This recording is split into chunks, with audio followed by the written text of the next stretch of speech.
Hi guys, భక్త మహాశైలకు విజ్ఞప్తి cinema అయితే చూస్తాను.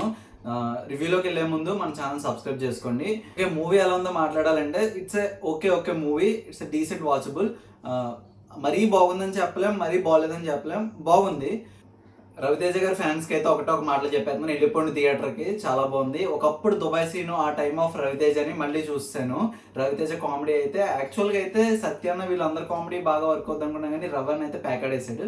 ఇండెప్త్ రివ్యూలోకి వెళ్ళిపోతే సేమ్ ట్రైలర్లో ఏదైతే స్టోరీ చెప్పారో అదే ఉంది. ఆల్రెడీ హీరోకి పెళ్ళి అయిపోద్ది.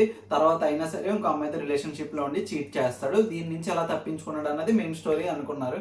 కానీ మనకు వచ్చేసరికి ఆ స్టోరీ లైన్ వచ్చేసరికి మనకు మెయిన్ ఎక్కదు.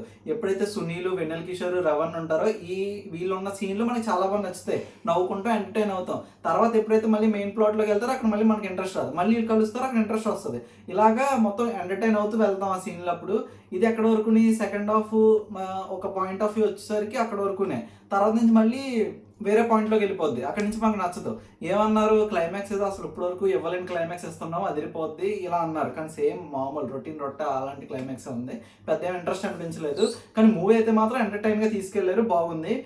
నెక్స్ట్ వచ్చేసరికి ఏంటంటే వర్స్ట్ థింగ్ సాంగ్స్ ప్లేస్మెంట్. అరే సినిమా ఏదో ఉంది, ఇలా చూస్తే సాంగ్ వస్తుంది అనమాట. మధ్యలో యాడ్ వచ్చినట్టు సాంగ్ వస్తుంది. సాంగ్ బాగుంటుంది అంటే సాంగ్ బాగోదు. ఈ సాంగ్స్ ప్లేస్మెంట్ గురించి నేను ఒక వీడియో చేద్దాం అనుకున్నాను. ఏంటంటే వరస్ట్ సాంగ్ ప్లేస్మెంట్ మూవీస్ అని, అందులోకి ఈ మూవీని అయితే యాడ్ చేస్తాను భయ్య. అండ్ నెక్స్ట్ థింగ్ ఏంటంటే, మీరు కానీ రవితేజ వింటేజ్ కామెడీ చూద్దాం అనుకుంటే మాత్రం కళ్ళు మూసుకొని వెళ్ళిపోవచ్చు సినిమాకి. సునీల్ గారిది కూడా కామెడీ చాలా బాగుంది. అండ్ మెయిన్లీ సింపుల్గా చెప్పాలంటే డీసెంట్ వాచబుల్ మూవీ.